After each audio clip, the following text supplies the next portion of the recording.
존경하는 의원 여러분, 그리고 국무위원 여러분, 부산 동구에서 처음으로 국회의원이 된 노무현입니다. 국무위원 여러분, 저는 별로 성실한 답변을 요구 안 합니다. 성실한 답변을 요구해도 비슷하니까요.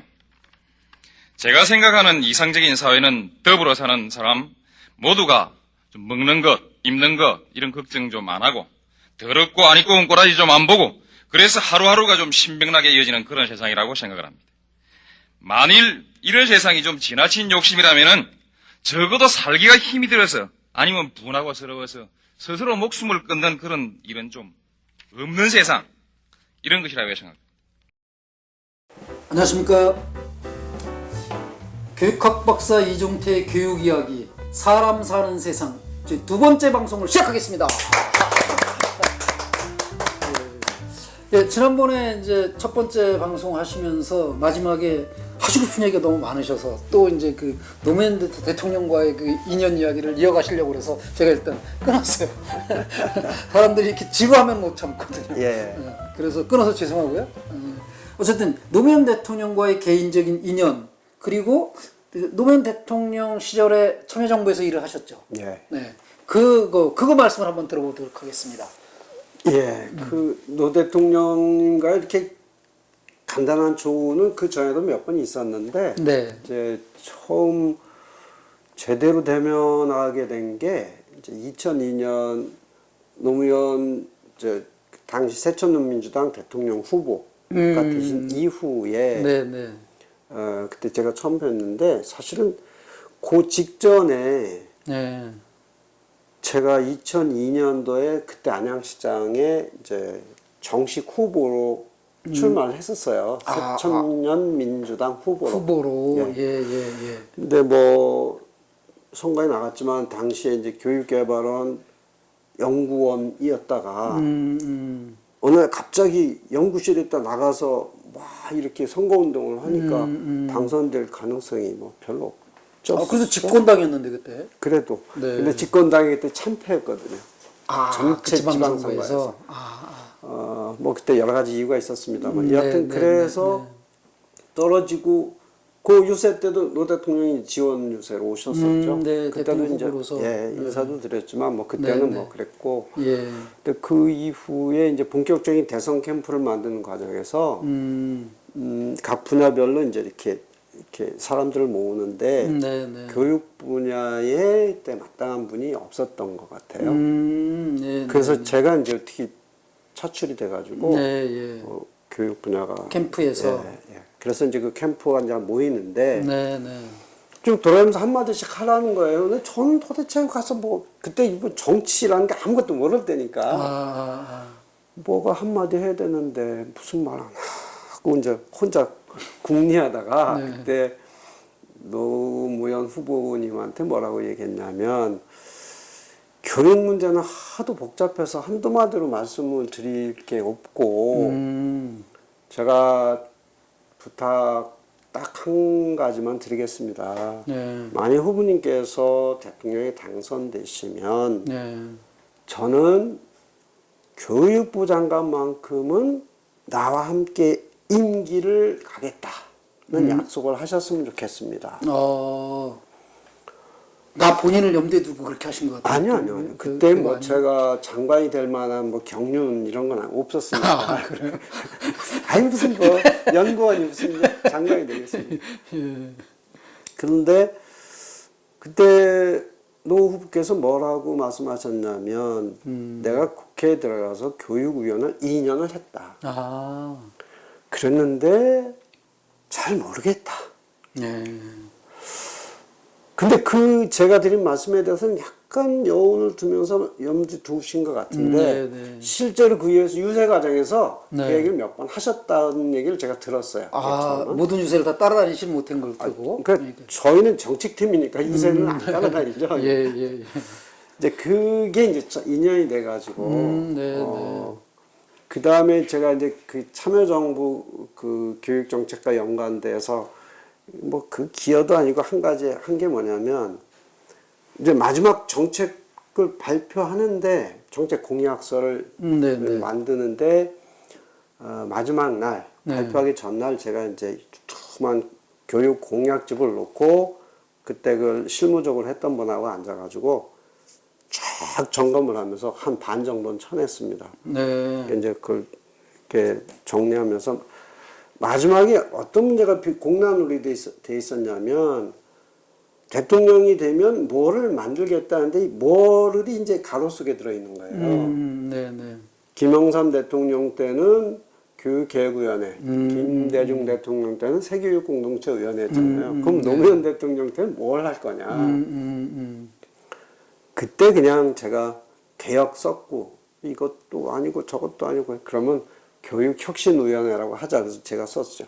아, 그래서 그 이후에 실제로 이제 교육혁신위원회가 이제 노무현 정부에서 이제 만들어졌죠. 아무도 기억하지 못하는 교육혁신위원회를 딱 내가 쓴 거니까 기억하고 계신 거네. 그렇죠. 예.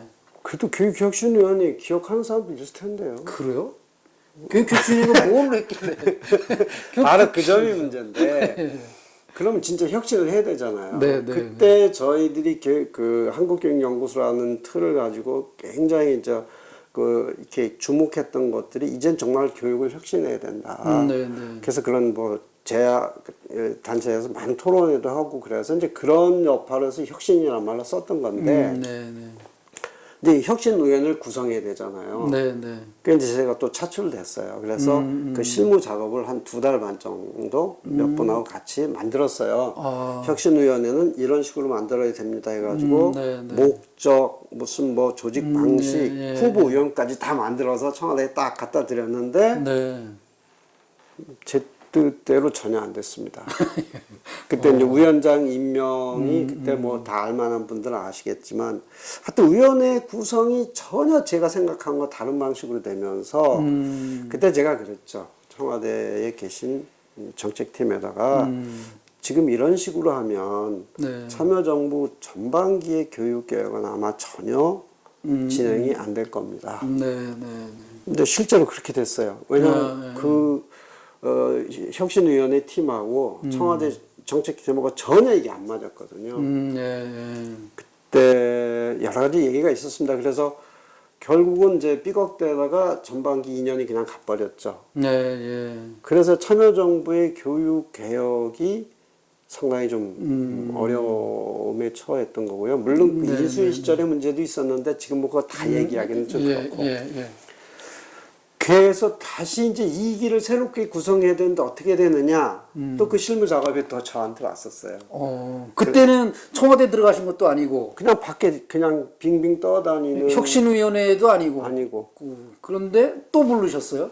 네. 그래서 이제 다시 2기를 어떻게 만들어야 된다 해서 구상을 하고 2기는 들어갔죠. 혁신위원으로? 네, 혁신위원으로. 그런데 그때 그 대통령 자문위원회들이 이제 그 전에 뭐가 있었냐면 위원장이 있고 위원장을 도와서 그 전체 실무를 총괄하는 사람이 있습니다. 그게 이제 교육개혁위원회 때는 상임위원이라고 했고 이제 이 참여정부 혁신위원회 때부터는 선임위원으로 이름이 바뀌었는데 본래는 이제 저를 선임위원으로 하자고 청와대에서 얘기를 했었어요. 근데 이게 이상하게 돼가지고 뭐 교육부나 뭐 또 실제 그때 당시 위원장 됐던 분이 이종태는 안 됨 이렇게 하는 바람에 제가 좀 미운 털이 많이 박혔던 모양이죠. 대통령을 백을 믿고 들어갔는데 그 위원장한테 뺀치 당했단 말이에요? 그런 걸 일일이 대통령님이 관여하시니까. 그래서 저는 그냥 그럼 내 선임위원 안 하고 상임위원만 하겠다. 그래서 이제 상근하면서 이제 2년을 근무했는데 뭐 여러 가지 얘기가 있겠습니다만 제가 딱 한 가지 자랑 삼아 얘기할 건 그렇습니다. 그때 교육부에서 이제 교원 제도를 좀 근본적으로 고치려고 이제 몇 년을 만지작거리는 정책이 있었어요. 근데 이걸 발표를 못한 거예요. 계속 이제 교사들의 반대도 있고 그래가지고. 그래서 이거를 교육혁신위에서 검토해가지고 확정해달라라고 이제 안건으로 회부가 된 거예요. 그래서 그걸 추진하기 위해서 그때 교육혁신위원회에서 뭘 했냐면 교원제도 개선 특별위원회라는 걸 따로 만들었어요. 특위를 또 하나. 특위를 하나 만들어서 되게 이제 교육학 교수들이나 이제 이런 교사들이나 이런 분들을 해가지고 만들었는데 제가 이제 그 담당 총괄 간사였죠. 아, 예, 예. 그때 이제 가장 쟁점이 되는 게 뭐였냐면 이 교사 승진 제도 있잖아요. 네, 네. 교사에서 교감되고 교감에서 교장되는 네, 네. 이걸 어떻게 해야 될 것이냐. 왜냐하면 이 승진제의 폐해가 너무 크다는 여론이 좀 있었으니까. 네, 네. 그때 제 마음속에 이거는 공무로 가는 것이 좋겠다는 생각을 했어요. 아, 교장 공모제. 공모제. 음.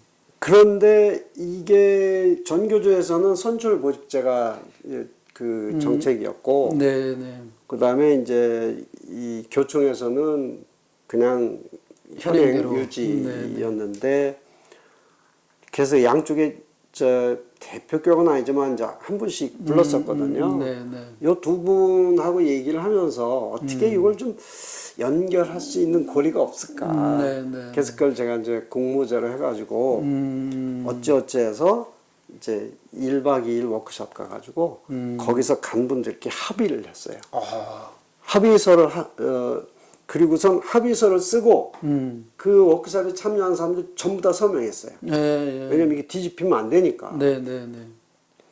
근데 문제는 그 워크숍에서 결정한 것이 특별위원회 전체 회의에서 이제 통과가 돼야 되잖아요. 네, 네.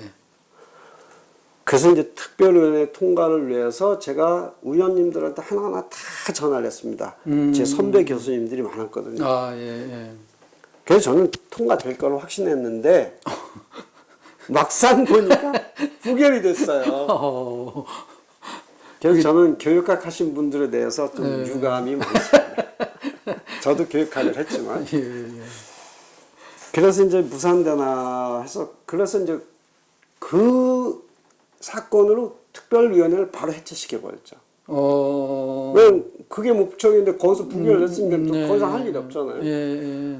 그리고 나서 제가 약간의 편법을 썼습니다. 어. 교육혁신위 위원장님을 자꾸 이제 흔드는 거죠. 네. 위원장님, 예. 이거는 반드시 통과시켜야 됩니다.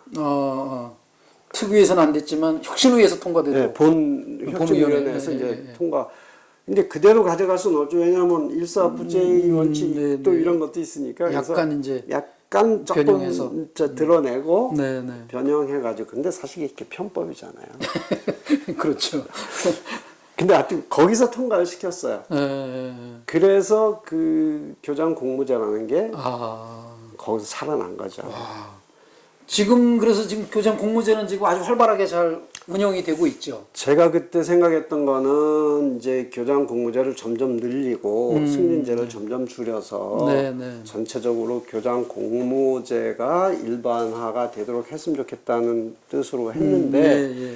그 뒤로 역대 정부가 이걸 그렇게 제대로 확산을 못 시켰죠. 네, 네. 지금도 이제 계속 우여곡절이 있는데 네. 그래서 그때 그 제도로 해서 이제 교장된 분들한테 제가 농담으로 아니 나한테 와서 고맙단 말도 안 하네. 공모제로 다 교장되신 분들 지금이라도 핵심 실무 역할을 어렵게 통과시켜서 제도화한 그런 분이십니다. 그 내부형이라고 그러죠. 이제 교장 자격이 없어도 교장이 될 수 있게 한 것. 네. 공모제가 몇 가지 종류가 있어요. 교장 네. 자격증을 가진 사람을 대상으로 하는 하는 공모제가 공모제가 있고, 예. 아예 교사가 아닌 사람도 네. 교장이 될 수 있도록 하는 개방형 개방형 공모제가 공모제가 있고, 있고. 그냥 평교사들이 교장이 되는 내부형 공모제가 있는데, 내부형 그거를 제가 이제 만들었다고 볼 수 있는데, 네, 네. 근데 요즘 들어서 약간 좀 그 제도에 미비점이 보여요. 네. 무슨 생각이 드냐면 평교사를 하다 어느 날 갑자기 교장이 됐는데 그 사이에 연수나 이런 것들이 없이 바로 교장이 돼요. 여기에 맹점이 있는 공모제 교장들이 거예요. 예. 교장으로 임명이 되더라도 교육 연수를 방학을 이용해서나 이렇게 따로 안 되고 난 다음에 받아요. 난다. 지금 그 공모가 아닌 사람들도 그렇게 받는 사람들 많아요. 사립학교.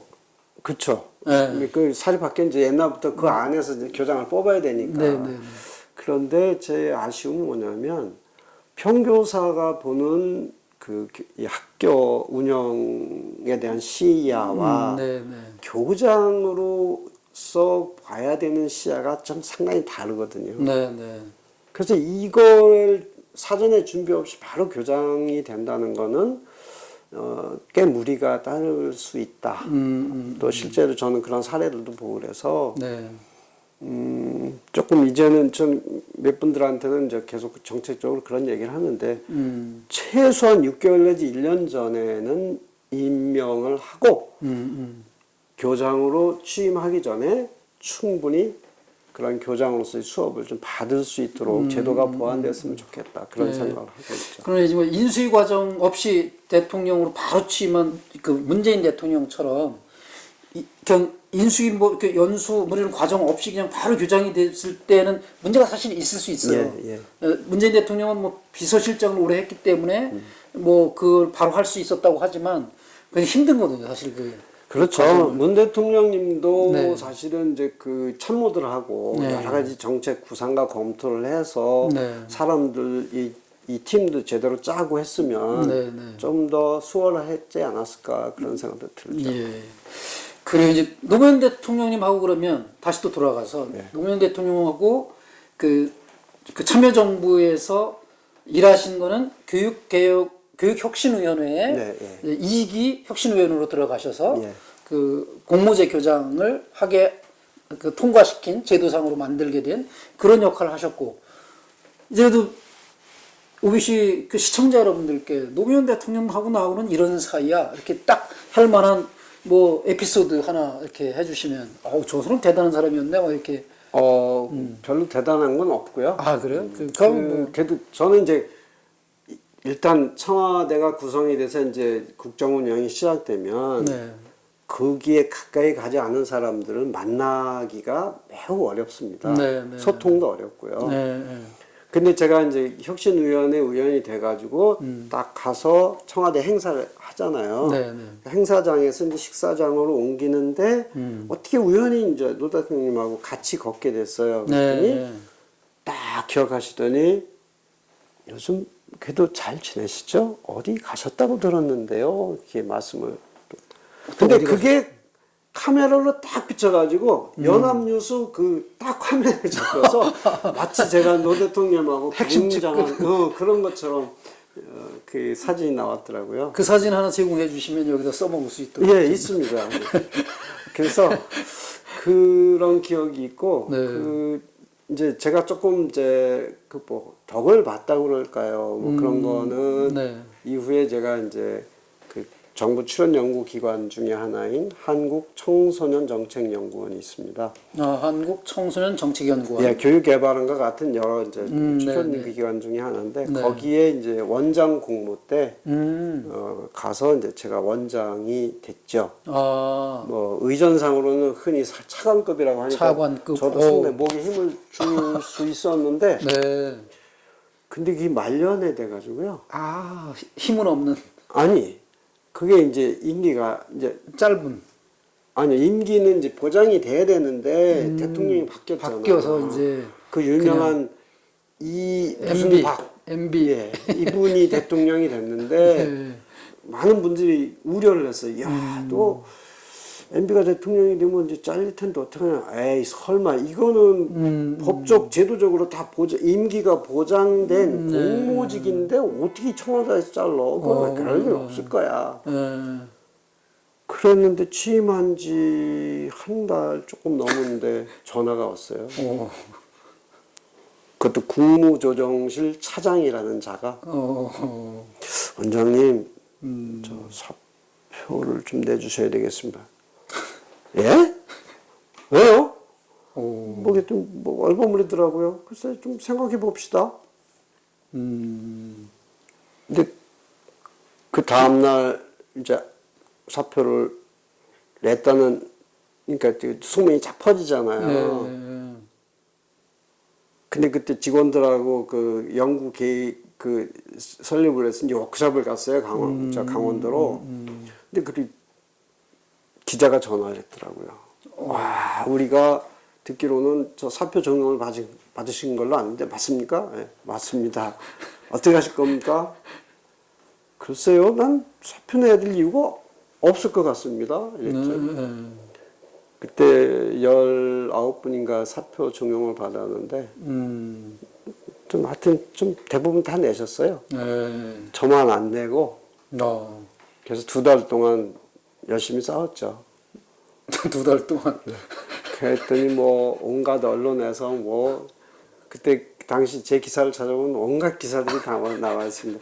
KBS, MBC 뭐 주요 언론부터 5대 일간지 심지어 지방에 있는 주간신문까지도 다 제 이름이 나올 정도였으니까. 아, 그렇게 해서 결국은 쫓겨나셨어요, 2달 만에. 근데 나중에요. 네.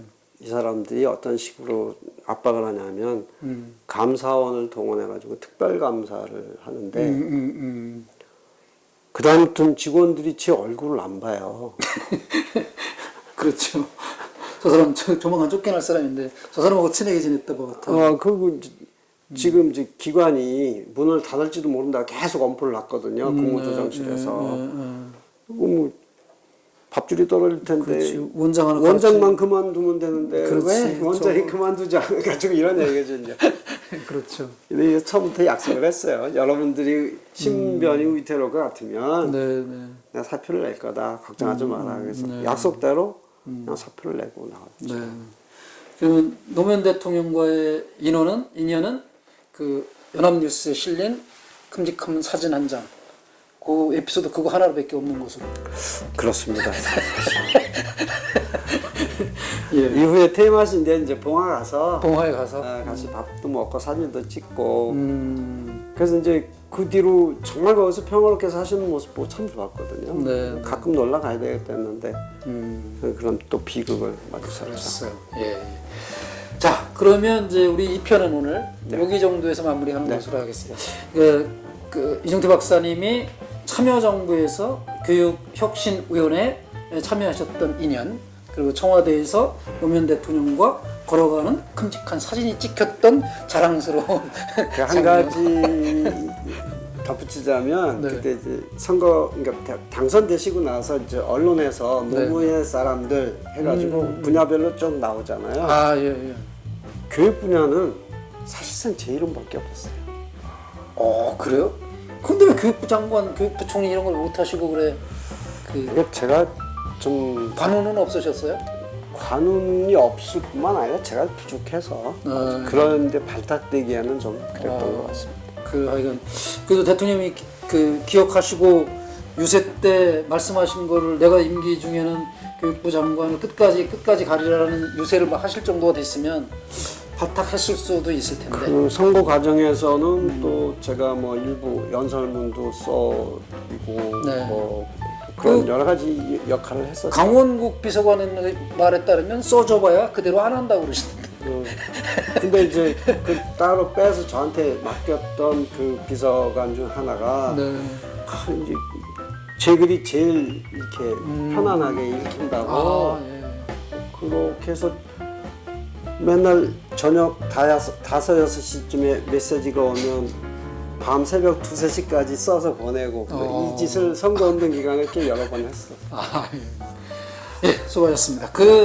지금까지 시청해주신 분들 감사드리고요. 이제 이렇게 지금 오리엔테이션 삼아서 우리가 2편에 걸쳐서 앞으로 어떤 말씀을 나눌지, 사람 사는 세상은 뭔지, 노무현 대통령과 이종태 박사님과 어떤 인연이 있는지 하는 이런 얘기들을 가볍게 좀 짚어봤습니다.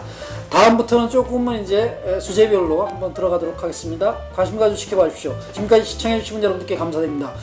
지금까지 교육학 박사 이종태의 교육이야기 사람 사는 세상이었습니다. 시청해주셔서 고맙습니다. 고맙습니다.